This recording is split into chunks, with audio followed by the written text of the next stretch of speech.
Rolling, I can never get enough. I've been up too long and I way too drunk, but we straight up in it and we feeling it. Yo, what's going on today, guys? Welcome back to a brand new video. Today I'm going to be talking about my Pokemon Sword and Shield team. Obviously, you probably guessed that by the title. But yeah, I just beat Pokemon Sword. These games are fantastic, so much better than I expected them to be. And yeah, I mean, I'm super excited. I'm going to definitely be making a ton of videos. So for those of you that missed my videos, don't worry. They're coming back. Slow and steady. Maybe, I don't know. We'll figure that out later. Anyway, today what I wanted to talk about was my Pokemon Sword team.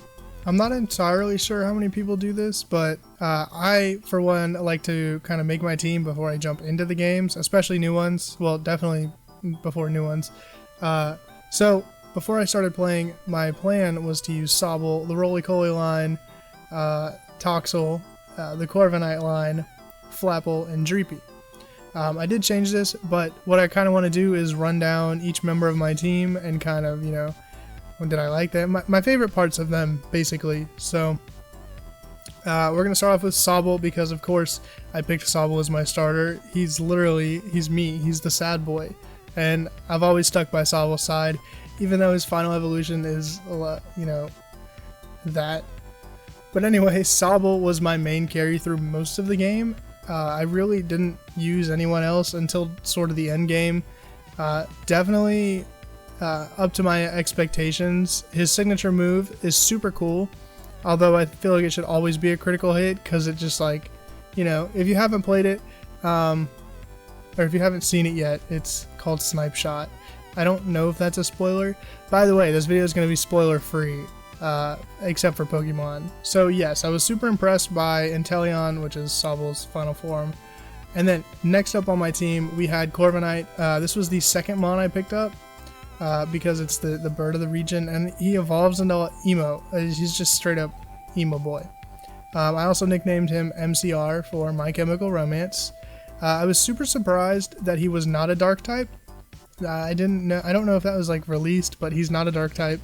He's Flying Steel, so that kind of threw me for a loop, but I didn't use him much, but when I did, he performed pretty well. Like, you know, there were certain instances where I was like, I need a flying type, not really so much needing a steel type, but overall, he was alright. He was there, he was in the background, didn't really influence much. So the third member of my team, and this is actually who I swapped Flapple out for, because I couldn't find the item to evolve Flapple, so I just kind of said, alright, I don't have time to deal with this. So I picked up Sir Farfetch'd because, one, I love Farfetch'd, and two, I just saw him in the grass when I was walking by. I was like, oh, cool. So I picked him up, and I kept forgetting he's actually a solid fighting type when he evolves, which is weird because Farfetch'd is normal flying, and I kept forgetting that, but he was, you know, he was pretty good. When I caught him, he had his leak item on him, so, you know, naturally he got a billion crits.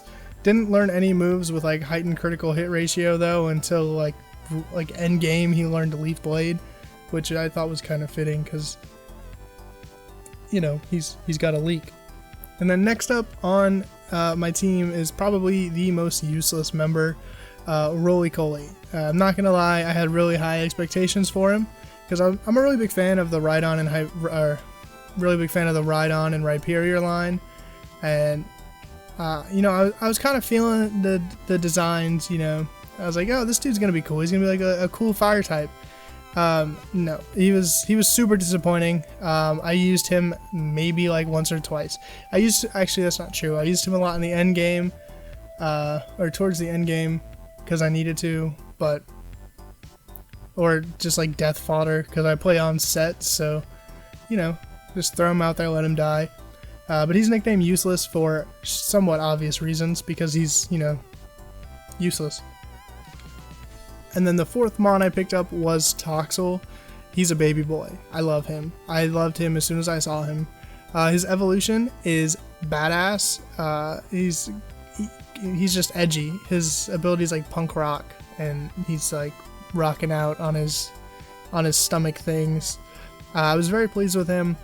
I didn't catch him till super late in the game, and I think when I called him he was like level 48, My only complaint about him is his physical attack is so much better than his special attack, but his ability is better with special attack moves because it's sound-based moves. So that was kind of confusing what they did there. It was kind of contradictory.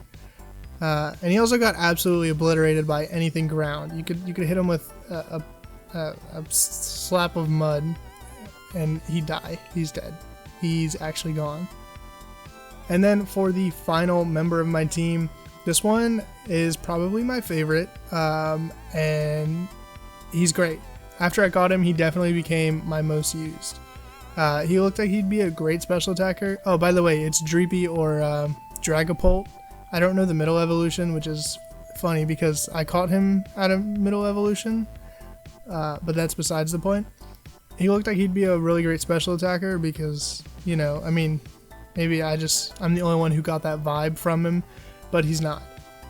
His signature move is super cool, and he came with U-turn. So since I always play in set mode, I used him as a lead very often because I could just U-turn and, you know, swap mons. He's super useful. And then probably my favorite thing about him, and this is how I got through most of the end game, is I just set up with a Dragon Dance and used his signature move and just absolutely obliterated anyone who stood in my way. It was probably the greatest thing in the world.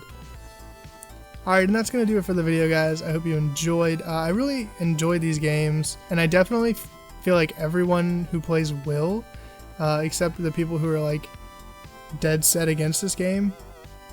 But it was a really great time. Like I said, I haven't played a Pokemon game in a really long time, and beating this one just made me super excited to make videos. So I have a ton of videos planned and on the way.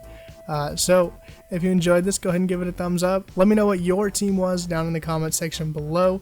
Subscribe for more Pokemon Sword and Shield content, and I'll see you guys in the next one.